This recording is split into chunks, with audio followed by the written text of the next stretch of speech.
আবার এমন কিছু পণ্ডিত পাওয়া যায় যে পণ্ডিতদের কথা পৃথিবীর কোনো আলেম ইমাম কারোর সঙ্গেই মেলে না।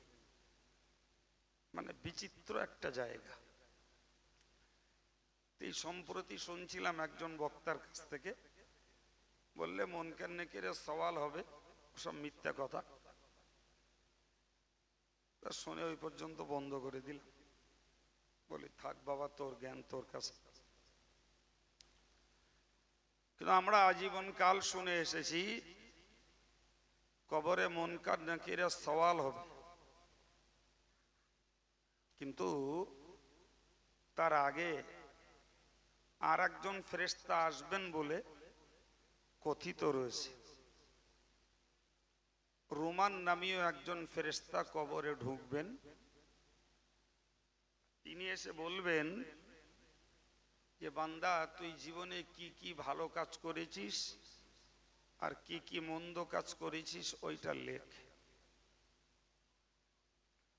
তুই মুর্দা তখন বলবে আমি কেমন করে লিখব, আমার কাছে কলম নেই, কাগজ নেই, কিছুই নেই। তো ফেরেশতা বলবেন তুই তোর কাফনটাকে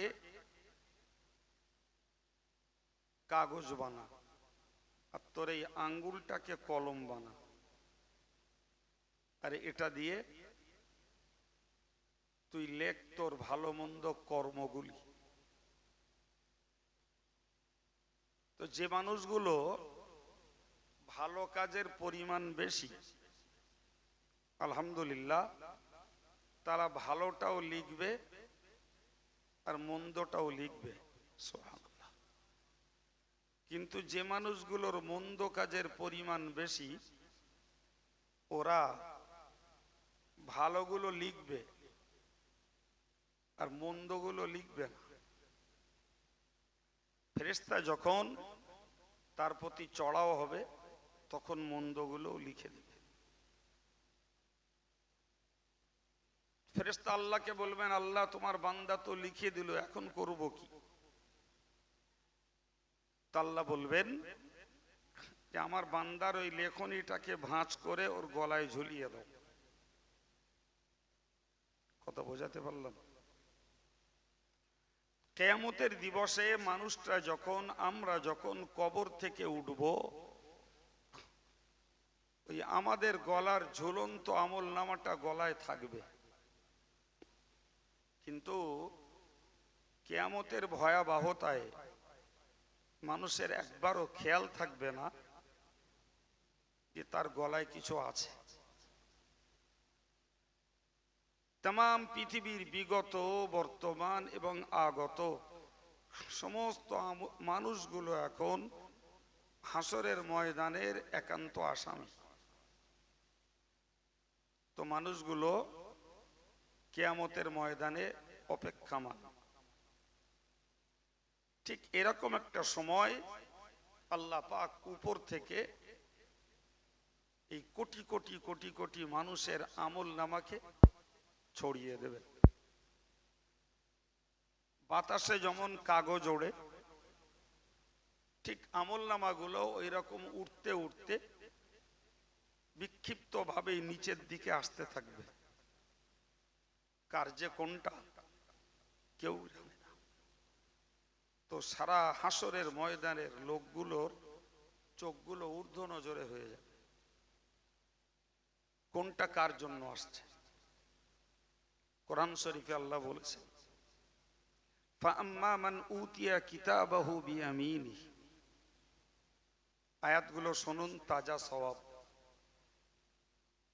আল্লাহ বলেছেন যাদের আমল নামাকে তাদের ডান হাতে দেয়া হবে, ফাসাউফা ইউহাসাবু হিসাবান ইয়াসীরা, তাদের হিসাবকে আল্লাহ সহজ করে নেবেন। এই জন্য আমাদেরকে নিত্য একটা দোয়া করতে হয়, আল্লাহুম্মা হাসিবনি হিসাবান ইয়াসীরা। হয়তো আমরা যারা আরবি জানি না তাদের মুখস্থ হবে না, কিন্তু যারা একটু আরবি জানি তাদের মুখস্থ হয়ে যাবে। ছোট্ট দোয়া, আল্লাহুম্মা হাসিবনি হিসাবান ইয়াসীরা, আল্লাহ তুমি আমার হিসাবকে সহজ করে নিও। যদি আরবি নাও বলতে পারি, বাংলাটা আলহামদুলিল্লাহ মুখস্থ করতে আমাদের কোনো সমস্যা নেই। আল্লাহ তুমি আমার হিসাবকে সহজ করে নিও। যদিও হাদিস শরীফে এসেছে, রাসূল বলেছেন যে কিয়ামতের মহাময়দানে আউয়ালু মা ইউহাসাবু বিহিল আবদু ইয়াউমাল কিয়ামাতি আস-সালাত, কিয়ামতের দিবসে সর্বপ্রথম হিসাব নেওয়া হবে আল্লাহর হকের মধ্য থেকে নামাজের হিসাব,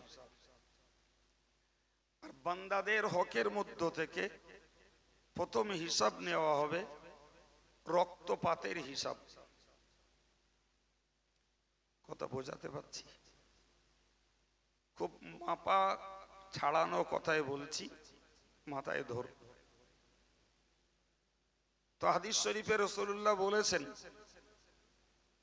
যে লোকটা নামাজের হিসাব দিতে পারবে, তো হুজুর বলেছেন ওই লোকটার বাকি হিসাবগুলো আল্লাহ সহজ করে নেবেন। কিন্তু যে লোকটা নামাজের হিসাব যথাযথ দিতে পারবে না, তার বাকি হিসাবগুলো দেয়া তার পক্ষে কঠিন হয়ে যাবে। তো আমি আপনাকে এই দোয়াটার প্রতি দৃষ্টি আকর্ষণ করছি। একদিকে নামাজও পড়তে হবে, আর একদিকে আল্লাহর কাছে দোয়াও চাইতে হবে, আল্লাহ তুমি আমার হিসাবকে সহজ করে নিও। তো আমি আপনাকে বুঝাচ্ছিলাম কি কথা, এই কিয়ামতের দিবসে যাদের আমল নামা ডান হাতে আসবে, মনে আছে আল্লাহ পাক নিজেই বলেছেন ফাসাউফা ইউহাসাবু হিসাবান ইয়াসীরা, খুব শীঘ্রই তার হিসাব নেওয়া হবে সহজ করে।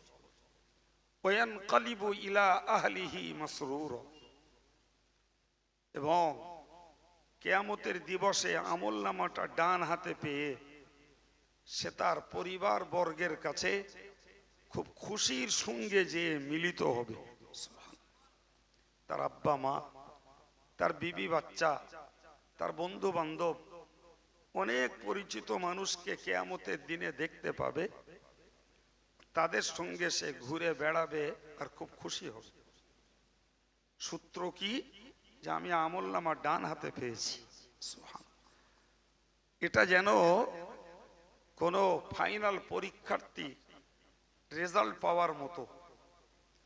যদি একটা ফাইনাল পরীক্ষার্থী ছাত্রছাত্রী সে যদি গোল্ডেন এ প্লাস নাম্বার নিয়ে পাশ করে, তো সে তার পরিবার সহ আত্মীয় স্বজন বন্ধু বান্ধব সবাইকে দেখিয়ে সেও যেমন তৃপ্তি পায়, যাদেরকে দেখায় আপনজন তারাও তেমন তৃপ্তি পায়। ঠিক না বল? তো এক বছর পরীক্ষা দিয়ে যদি কেউ পাস মার্কশিট পেলে আনন্দিত হয় বাবু, তাহলে 60-70-80 বছরের পরীক্ষা দিয়ে কিয়ামতের ময়দানে রেজাল্ট পাবে, সে ডান হাতে আমল নামা, তার তো আনন্দ হওয়াই স্বাভাবিক। এখন কে যে পাস করেছে আর কে যে ফেল করেছে তা তো লেখা রয়েছে ওই আমল নামায়, আর ও আমল নামার মূল্যায়ন তো করবেন আল্লাহ নিজেই। সুতরাং ওই আমল নামা যখন ছড়িয়ে দেবেন, আল্লাহু আকবার, ও আমল নামা আল্লাহর পক্ষ থেকে নির্দেশিত। সুবহানাল্লাহ, এটাই মজার ব্যাপার।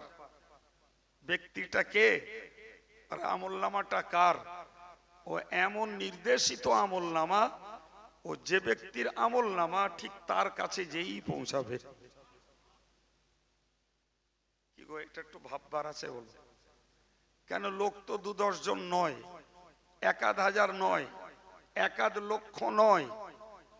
জি, আজকের এই মুহূর্তের পৃথিবীতে বিজ্ঞানীদের হিসাব অনুযায়ী বা যারা রাষ্ট্র পরিচালক তাদের হিসাব অনুযায়ী 8 লক্ষ, এই 800 কোটির কাছাকাছি মানুষ। কত বললাম বাবু? 800 কোটির কাছাকাছি মানুষ এখন। তাহলে আগেও চলে গেছে, আর আগামীতে আবার আসবে যতদিন দুনিয়া ধ্বংস না হয়। তাহলে এই বিপুল সংখ্যক মানুষ কিয়ামতের ময়দানে, আর আমলনামাগুলো উঠতে উঠতে যার আমলনামা তার কাছেই আসবে, এবং যে মানুষটা পাশ করবে তার আমলনামা সম্মুখের দিক থেকে ডান হাতে আসবে। ঠিক পরক্ষণে আমার আল্লাহ বলেছেন, ও আম্মা মান উতিয়া কিতাবাহু ওয়ারা যহরিহি, যে লোকটা ফেল করেছে তার আমলনামা আসবে পিছন দিক দিয়ে বাম হাতে। ভাই, একটা মানুষ যখন দাঁড়িয়ে থাকে, তো স্ট্রেট দাঁড়িয়ে থাকলে হাত থাকে তার দুটো পাশারে, জি, হাত যদি এভাবেই গায়ে সাঁটা থাকে, ও আমলনামা পিছন দিক দিয়ে আসবে, হাত আলটিমেটলি ঘুরে যাবে, আমলনামা আঠার মতো বাম হাতে লেগে যাবে। তার তখন বিষণ্ণতা, দুঃখ, দুর্দশা, চিন্তা ভাবনার আর শেষ থাকবে না। আমার আল্লাহ বলেছেন, ও আম্মা মান উতিয়া কিতাবাহু ওয়ারা যহরিহি, যাদের আমলনামাটা পিছন দিক দিয়ে বাম হাতে চলে আসবে, ফাসাউফা ইয়াদউ সুবুরা, ও তখন মউতকে ডাকতে থাকবে। কাকে ডাকবে বলেন? আমাদের দেশের অনেক পুরুষ, অনেক মহিলারা সংসারের জ্বালা যন্ত্রণা দুঃখ কষ্টে জি বলে ফেলে, যদি আল্লাহ মরণ দিত তাও বাঁচতুম। হ্যাঁ না বলেন? বলে না? বলে না? মরণ দিত তাও বাঁচতুম। এরা আসলে বলো মরণের আন্দাজ করে না, মরণের আন্দাজ করে না, ভাবে যে দুনিয়ায় যে কষ্টটা পাচ্ছি মরণ বোধহয় এর থেকে ভালো হবে, তাই এই কষ্টটা থেকে রেহাই পেয়ে মরতে চায়, কিন্তু জানে না যে মরণটা এর থেকেও কত ভয়ঙ্কর। যদি জানতো তাহলে আল্লাহ যদি মরণ দিত তো বাঁচতুম এ কথা বলতো না, কথা মনে বলতো। ভাই, কিয়ামতের দিবসে মানুষগুলো যখন সূর্যের প্রখর তাপে কষ্টে জীবন তাদের হাতের মুঠোয় গলার কাছে চলে আসবে, তো মানুষগুলো ভাববে যে কিয়ামতের বিচারটা হোক, তারপরে জাহান্নাম হবে না। কিন্তু ভাবে না যে কিয়ামতের ভয়াবহতা যতটা, জাহান্নামের কষ্টটা এর থেকেও আরো কত কঠিন। কিন্তু কিয়ামতের ওই মুহূর্তটার কষ্টটা মনে হবে যেন জাহান্নামের থেকে হালকা, ফলে বিচারটা হোক, তারপরে জাহান্নাম হবে না। নাউজুবিল্লাহ বলে, আর একটু জোরে বলে। ঠিক তদ্রূপ মনে রাখবেন ভাই, এই যে বান্দা আমলনামা বাম হাতে পাবে, আমলনামা বাম হাতে পাবে, এটা কেউ সেদে ডান হাতে নিতে পারবে না, আর কেউ যেচেও বাম হাতে নিতে যাবে না, কিন্তু অটোমেটিক্যালি ও আমলনামা ভালো মানুষের ডান হাতে আর মন্দ মানুষের বাঁ হাতে চলেই আসবে, কোনো ক্ষমা নেই, চলেই আসবে। তখন ডাকবে কাকে? মউতকে। কাকে ডাকবে? মউতকে ডাকবে। আমি এই কথাটাই বোঝাচ্ছিলাম যে মানুষ পৃথিবীর যন্ত্রণা সহ্য করতে না পেরে মৃত্যু চায়, আর কিয়ামতের ময়দানে বাম হাতে যাদের আমলনামা আসবে এরাও মরণ চাইবে। কিন্তু সবাইকে ভাবতে হবে মরণ একবার বাবা, কবার মরণ? জোরে বলুন, কবার? মরণ দুবার নয়। এই দুনিয়ায় এসেছি মরবো, ওই একবারই মরণ, দ্বিতীয়বার আর মরণ নেই বাবু। এখন যে ওই লোকটা মরতে চাইছে তার একান্ত কারণ। আমরা পৃথিবীতে দেখি ভাই, কোন ছেলে মেয়েরা মাধ্যমিক উচ্চ মাধ্যমিক পরীক্ষা দিয়ে ফেল করে, বাস্তবের ঘটনা, কেউ গলায় দড়ি দেয়, কেউ 3 তলা থেকে ঝাঁপ মারে মরার জন্য, কেউ গায়ে পেট্রোল ঢেলে দিয়ে আগুন জ্বালিয়ে দেয়, কেউ ট্রেনে গলা দেয়। বাস্তব না অবাস্তব? জি, প্রত্যেকটাই বাস্তব। কিসের জন্য? বাপের কাছে কি করে মুখ দেখাবো, ভাইয়ের কাছে কি করে মুখ দেখাবো, কি করে মুখ দেখাবো স্যারেদের কাছে, কি করে মুখ দেখাবো ক্লাস ফ্রেন্ড, ক্লাসের বন্ধু বান্ধবীদের কাছে। ফেল করলাম, এই লজ্জা সইতে পারে না, ফলে আত্মহত্যার পথ বেছে নেয়। কত বোকা এরা, এরা কত নাদান রে। তুই একবার ফেল করেছিস, তুই বারবার তো চেষ্টা করতে পারতিস, তুই মরতে যাচ্ছিস কেন? তুই তো আরেকবার চান্স নিতে পারতিস। যদি দ্বিতীয়বারেও ফেল করিস, তুই আরো একবার চান্স নিতে পারতিস, তাহলে আত্মহত্যা কেন করতে যাচ্ছিস? জি, হাদিস পাকে এসেছে, রাসূল করিম সাল্লাল্লাহু আলাইহি ওয়াসাল্লাম জানিয়েছেন, মান কাতালা নাফসাহু বিশাইইন উযযিবা বিহি ইয়াউমাল কিয়ামাহ। রাসূল করিম বলেছেন, যারা এই আত্মহত্যা করে যে মাধ্যম দ্বারা, আবার বলছি, যে লোকটা আত্মহত্যা করে যে মাধ্যমে, কেউ ট্রেনে গলা দিয়ে, কেউ গলায় রশি পরিয়ে, কেউ হয়তো পেট্রোল ঢেলে দিয়ে, কেউ বা হয়তো 3 তলা থেকে ঝাঁপ দিয়ে, পাহাড়ি দেশগুলোতে তারা আত্মহত্যা করে পাহাড়ের মাথায় উঠে ওখান থেকে হাত পা ছেড়ে দেয়। আর ওইভাবে গড়াতে গড়াতে পাথরের ধাক্কায় নাক মুখ থেতো হতে হতে নিচে যখন চলে আসে তখন ডেড বডি। এটা পাহাড়ি দেশের আত্মহত্যার একটা পথ। তো রাসূলুল্লাহ জানিয়েছেন, মান কাতালা নাফসাহু বিশাইইন, যারা আত্মহত্যা করে যে বস্তু দ্বারা, যে মাধ্যমে, উযযিবা বিহি ইয়াউমাল কিয়ামাহ, আল্লাহ পাক তাকে শাস্তি দেবেন কিয়ামতে জাহান্নামে। ঠিক জানটা বেরোবার পূর্ব মুহূর্তে তার যে কষ্টটা হচ্ছিল, ওই কষ্টটা সে সেইভাবে জাহান্নামে পেতে থাকবে। ইস, কত ভয়ঙ্কর! আমাদের সমাজের কত মায়েরা রয়েছে যারা বা হয়তো স্বামীর অত্যাচার, শাশুড়ির অত্যাচার, শ্বশুরের অত্যাচার সইতে না পেরে জি আত্মহত্যা করে, না করে না? একদম। যারা করেছে তাদের জন্য আমাদের বড় জোর দোয়া, আল্লাহ তুমি তাদের মাফ করে দাও। এর বেশি আমাদের আর কিছু বলার নেই। কিন্তু আমাদের ঘরের মায়েদের, মেয়েদের, ঘরের গৃহিণী বউদের আমাদের এটা শেখানো উচিত, জীবনে কখনো আত্মহত্যা করতে যাস না। যত কষ্ট হোক, যত অত্যাচারিতা, যত নির্যাতিতা, যত নিপীড়িতা, যত লাঞ্ছিতা তুই হোস, অন্যত্র চলে যা, দরকার হয় কুটুম বাড়ি চলে যা, স্বামীর বাড়ির থেকে বাপের বাড়ি চলে যা, তাও বি আচ্ছা, আত্মহত্যা করিস না। মারাত্মক কষ্ট। মনে করুন যে মেয়েটা গলায় দড়ি দিল, ওই মুহূর্তে জান বেরোবার মুহূর্তে তার জিভ বেরিয়ে যাবে, তার চোখ মোটা মোটা হয়ে যাবে। এই যে মরণমুখী কষ্টটা, এই কষ্টটাই সে জাহান্নামে পেতে থাকবে। কি গো, ব্যাপারটা সহজ মনে হয়?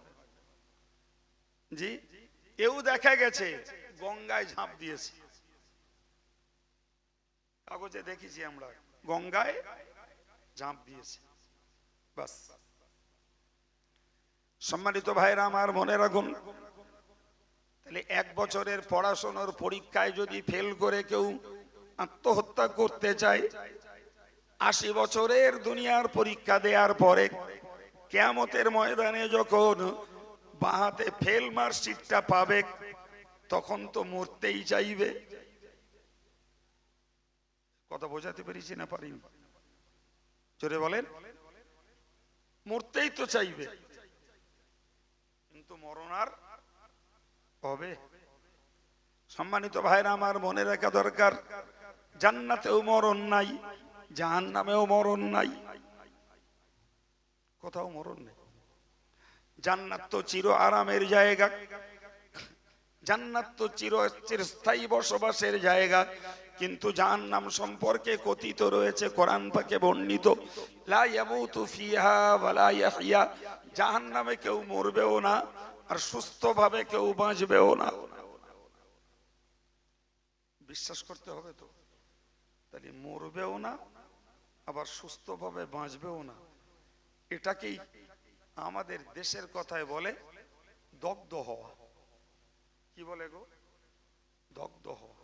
সুস্থ জীবনও পাবে না, আবার আগুনে পুড়ে মরবেও না। এটা জাহান্নামের রিপোর্ট। জান্নাতের রিপোর্ট, মরণ তো নাই, জি, চির সুখ, চির শান্তি, চির আরাম। কোরআন শরীফে আল্লাহ বলেছেন, জি, সালামুন আলাইকুম তিবতুম ফাদখুলুহা খালিদিন। জান্নাতের দারওয়ানরা জান্নাতীদেরকে ওয়েলকাম জানিয়ে, জি, স্বাগতম জানিয়ে ডেকে নেবে। সুবহানাল্লাহ বলেন, আর একটু জোরে বলেন। জান্নাতীদেরকে স্বাগতম জানিয়ে, ওয়েলকাম জানিয়ে ডাকবে আর বলবে, সালামুন আলাইকুম, তোমাদের প্রতি অবতীর্ণ হোক চির শান্তি, তিবতুম, তোমরা চির সন্তুষ্ট হও, ফাদখুলুহা খালিদিন, এবং চিরকালের জন্য জান্নাতে প্রবেশ করো। তাই মরণ জান্নাতেও নেই, জাহান্নামেও নেই, কিন্তু জান্নাতে রয়েছে সুস্থ সুন্দর তৃপ্তির জীবন, জাহান্নামে রয়েছে দগ্ধের জীবন। ভাই, এই কথাগুলো পৃথিবীর অন্য কোন ধর্মের লোক বিশ্বাস করে না।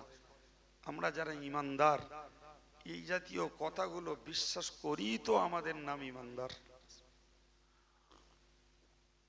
আমার ঘরের ছেলেরা মেয়েরা যদি কিছু দুর্ভাগ্যবান পুরুষ, কিছু দুর্ভাগ্যবতী মেয়ে থাকে যারা এইগুলোকে বিশ্বাস না করে, তাহলে সেটা নিশ্চয়ই আমাদের জন্য দুঃখজনক যে আমরা আমাদের ছেলে বুড়ো মেয়ে মরদের একদলকে বোঝাতে পারিনি, অথবা তারা বুঝতে চাইনি। ঠিক না ভুল ভাই? তো আমি শুধু বোঝাচ্ছিলাম যে কেন বাম হাতে আমল নামা এলে মরতে তারা চাইবে। আমি বাস্তবের আলোকে বুঝিয়েছি যে 1 বছরের পরীক্ষা দিয়ে ফেল করলে যদি আত্মহত্যা করে, তাহলে কিয়ামতে আত্মহত্যাও নাই, আর আল্লাহর পক্ষ থেকে স্বাভাবিক মরণও নাই। অথচ কোরআন বলছে, ফাসাউফা ইয়াদউ সুবুরা, ওই লোকটা তখন স্বাভাবিকভাবে মৃত্যুকে চাইবে। ও মরতে চাইবে। মরতে যতই চাও, মরণ তোমার হবে না। আমার আল্লাহ এরপরে বলবেন, ইকরা কিতাবাক, এ আব্দুল কাইয়ুম, তোর আমলনামাটা পড়। জি, হাফেজ সাহেব আব্দুল হাই, তাকে বলা হবে আমলনামাটা পড়। মোশাররফ, তুই আমলনামাটা পড়। আব্দুল খালেক, তোর আমলনামা পড়। তো সারা পৃথিবী চিরকালের মানুষগুলো যে যার আমলনামায় পড়া ব্যস্ত। সে আমলনামা আরবিতে লেখা। জীবনে আরবি জানিনি, কিন্তু মরে কবরে যাব, সবার ভাষা হয়ে যাবে আরবি। সুবহানাল্লাহ। জান্নাতীদের ভাষা হয়ে যাবে, জান্নাতীদের ভাষা হবে আরবি। যে পড় আমলনামা, বান্দা পড়বে, পড়ে পড়ে লেটেস্ট মন্তব্য করবে যে এতে এমন কিছু লেখা আছে যে কাজগুলো আমি করিনি, আবার এমন কিছু বাদ গেছে যেগুলো আমি করেছিলাম, ফেরেশতারা লিখিনি। এই দোষ তো চাপবে আল্লাহর ফেরেশতাদের উপরে। অথচ আল্লাহ পাক ফেরেশতাদের গুনাগুণ সম্পর্কে কোরআনে বলেছেন। আল্লাহ পাক স্পষ্ট কথা জানিয়েছেন, লা ইয়াসুনাল্লাহ মা আমারহুম ওয়া ইয়াফআলুনা মা ইউমারুন। আমার আল্লাহ আমাদের বিশ্বাসটা করাবার জন্য বলেছেন, গো আমার বান্দা বান্দি, আমার ফেরেশতাদের ব্যাপারে তোমরা এই বিশ্বাসটাকে স্বচ্ছ রাখো। লা ইয়াসুনাল্লাহ মা আমারহুম, ওই ফেরেশতাদের যা আদেশ করা হয় তার একটাকেও তারা অগ্রাহ্য করে না। সুবহানাল্লাহ। ওয়া ইয়াফআলুনা মা ইউমারুন, এবং যা তাদের নির্দেশ দেওয়া হয় সেটাই তারা টু দি পয়েন্ট, অক্ষরে অক্ষরে কার্যকর করে। ভাই, ফেরেশতারা কেন কম বেশি করবে বলেন তো? আরে তাদের তো কোনো স্বার্থ নেই, তাদের বিবি বাচ্চা নেই, তাদের ঘর বাড়ি লাগে না, পেশাব পায়খানা নেই, তাদের যৌন ক্ষুধা নেই, তা কিসের জন্য তারা আমাদের নামে কম বেশ করতে যাবে? কোনো স্বার্থ তো নেই তাদের। আরে বাবা, আমরা পৃথিবীতে কম বেশ করি, আমরা স্বার্থ অন্ধ তাই, আমরা স্বার্থের গোলাম তাই, আমরা স্বার্থ নিয়েই বাঁচতে চাই। ফলে আমরা দেওয়ার সময় কম দেই, নেওয়ার সময় বেশি নেই। এটা আমাদের চিরচারিত রীতি। কেননা আমাদের পিছনে হাঁকড়া রয়েছে, আমাদের বউ আছে, আমাদের ছেলে মেয়ে আছে, আমাদের বাপ মা আছে। ফলে বেশি পেলি যেন লাভ বুঝি। ফেরেশতাদের তো এই জাতীয় কোনো টেনশন নেই, তো কেন তারা কম বেশ করতে যাবে? কিন্তু এই বদ স্বভাবী মানুষরা দুনিয়ার অভ্যাস মতোই তারা ফেরেশতাদেরকে দায়ী করতে চাইবে। আমার আল্লাহ পাক কোন রকমের রাগান্বিত হবেন না। বান্দা বলছে, ঠিক আছে বলে নে বান্দা। বান্দার বলা শেষ, আমার আল্লাহ বলবেন, ওরে বান্দা, তুই তো ফেরেশতাদের লিখিত আমল নামা দেখে অবিশ্বাস করছিস, তোর আত্মবিশ্বাস তুই হারিয়ে ফেলেছিস। বান্দা একবার তোর গলার দিকে তাকিয়ে দেখ। মনে আছে বাবা? মনে আছে? গলায় বলো একটা ঝুলছে, এবং সেটা কিন্তু ওর নিজের লেখা। এটাই আশ্চর্যের। কার লেখা? জোরে বলেন, কার লেখা? তার নিজের লেখা। বান্দা তখন তাকিয়ে দেখবে তার গলায় একটা কিছু ঝুলছে। আমার আল্লাহ বলবেন, বান্দা ওইটা খোল। বান্দা খুলবে, আল্লাহ বলবেন কার লেখা? ও দেখে বলবে আমার লেখা। বলে ওটা পড়ো। বান্দা A to Z পড়ে ফেলবে। পড়ে এবার আল্লাহ বলবেন, বল তুই যে আমার ফেরেশতারা যেটা লিখেছে আর তুই যেটা লিখেছিস, দুটির ভিতরে পার্থক্য কোথায়? বান্দার চক্ষু তখন অবনমিত হবে, মাথা নিচু হয়ে যাবে, ঘাড় নিচু হয়ে যাবে, জি ক্ষীণ স্বরে বলবে, আল্লাহ কোনো পার্থক্য নেই,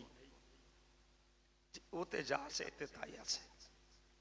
আমার আল্লাহ বলবেন, কাফা বিনাফসিকাল ইয়াউমা আলাইকা হাসিবা। ও বান্দা, শুনে রাখতে হবে, আজকের দিনে আমার হিসাব নেওয়ার জন্য তুই যথেষ্ট। আমি যে হিসাব নেব, তোর লেখনী, তোর বিবৃতি, তোর বিবরণই যথেষ্ট। অন্য কারোর বিবরণ বিবৃতি কিছুই লাগবে না, তোর জন্য তুই যথেষ্ট। সম্মানিত ভাইরা, আমি আপনাকে গোড়া থেকেই এই কথাগুলো বলে বোঝাতে চাইছি এটাই, যে ভাই আমার নামে আপনি গাল ফজিয়াত কুৎসা বদনাম যাই রটান যাই দেন, আমার আমলের জন্য দায়বদ্ধ আমি, আর আপনার আমলের জন্য দায়বদ্ধ আপনি। আমি আপনার আমলের জন্য কৈফিয়ত দিতে যাব না, আপনি আমার আমলের জন্য কৈফিয়ত দিতে আসবেন না। আমার আল্লাহ কোরআন শরীফে জানিয়েছেন, মা আলাইকা মিন হিসাবিহিম ওয়া মা মিন হিসাবিকা আলাইহিম মিন শাই। মারাত্মক কথা। আল্লাহ তার নবীকে বললেন, মা আলাইকা মিন হিসাবিহিম মিন শাই। এ নবী, এই তোমার উম্মতের কারোর হিসাবের বোঝা তোমার উপরে নয়। ওমা মিন হিসাবিকা আলাইহিম মিন শাই, তোমার হিসাবের বোঝা ওদের উপরে নয়। খোদ নবীকে আল্লাহ বলেছে। আমরা কোথা সারপোকা, কোথা সারপোকা আমরা যে আল্লাহ বললেন যে নবী তোমার হিসাব ওদের কাছ থেকে নেব না, আর ওদের হিসাব তোমার কাছ থেকে নেব না। তুমি তোমার কাজ করো, ওদেরকে ওদের কাছে ছেড়ে দাও। সম্মানিত ভাইরা আমার, আল্লাহ পাক অন্য আয়াত পাকে জানিয়েছেন, ওগো আমার নবী তুমি বলে দাও, লানা আমালুনা ওয়া লাকুম আমালুকুম লা হুজ্জাতা বাইনানা ওয়া বাইনাকুম, লানা আমালুনা ওয়া লাকুম আমালুকুম। ওগো আল্লাহর বান্দা, তোমরা যতই অবাধ্য হও, যতই দুষ্টুমি করো, যতই উচ্ছৃঙ্খল হও, যতই তোমরা আল্লাহ ভুলে যাও, এর জন্য আলেম দায়ী না, কোরআন দায়ী না, ইসলাম দায়ী না, আমি নবী দায়ী না। তোমরা একটা কথাই মনে রাখো, লানা আমালুনা ওয়া লাকুম আমালুকুম, আমাদের জন্য আমাদের আমল, তোমাদের জন্য তোমাদের আমল। লা হুজ্জাতা বাইনানা ওয়া বাইনাকুম, আমাদের আর তোমাদের মাঝখানে আলাদা কোনো ঝগড়া কিচ্ছু নেই তো বাবা। তুমি তোমার আমলের কৈফিয়ত দেবা, আমি আমার আমলের কৈফিয়ত দেব। এখন তুমি ভাবো যে তুমি যেটা করছো তার কৈফিয়ত তুমি দিতে পারবে কিনা ভাবো। যদি মনে হয় আমার করণীয় কাজের উপরে আমি কৈফিয়ত দিতে পারবো না, তাহলে তোমার কাজ তুমি সংক্ষেপ করো, তোমার কাজ তুমি গোটাও। আর যদি মনে করো আমি কৈফিয়ত দিতে পারবো, তাহলে বিস্তর জীবনে যা করছো করো বাবা, কৈফিয়ত দিতে পারলে হবে।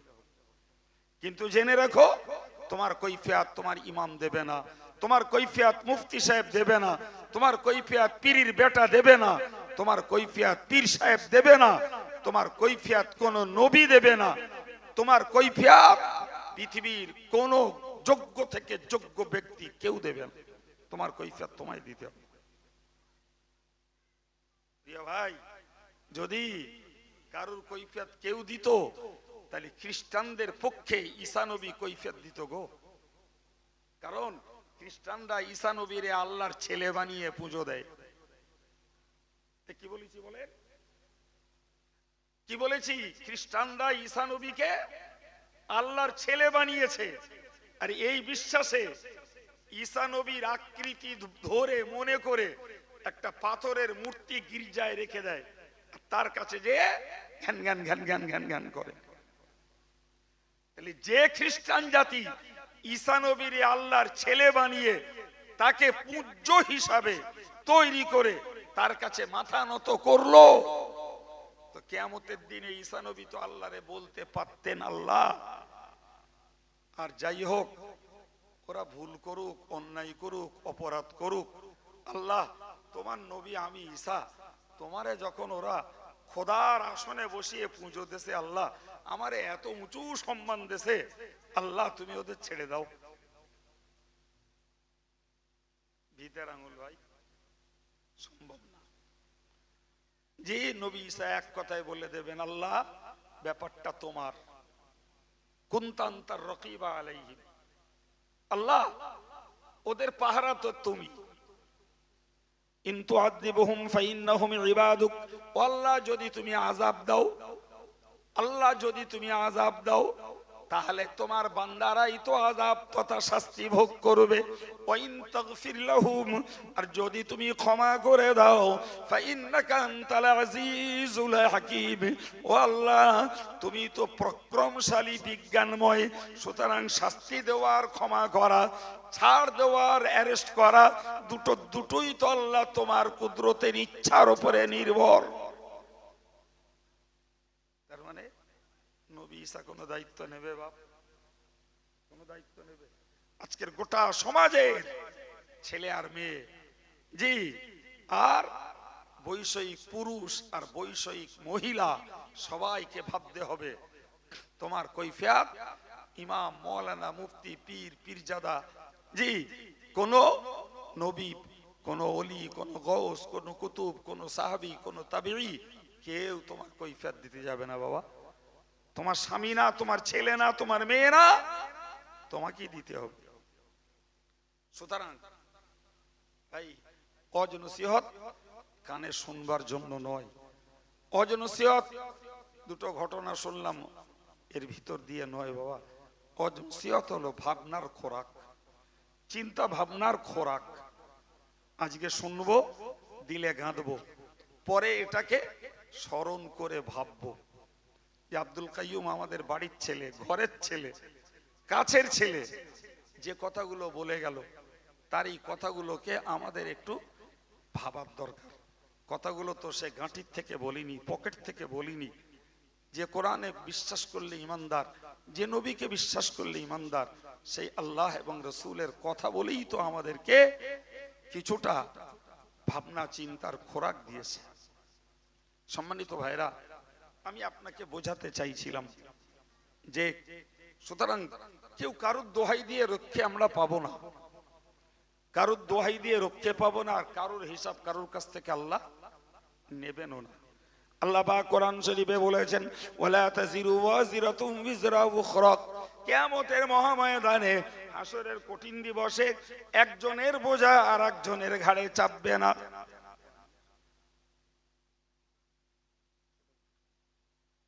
ওয়ালা তাজিরু ওয়াজিরাতুম বিজরা উখরা, যে একজন মোট বহনকারী আর একজনের মোট বইবে না।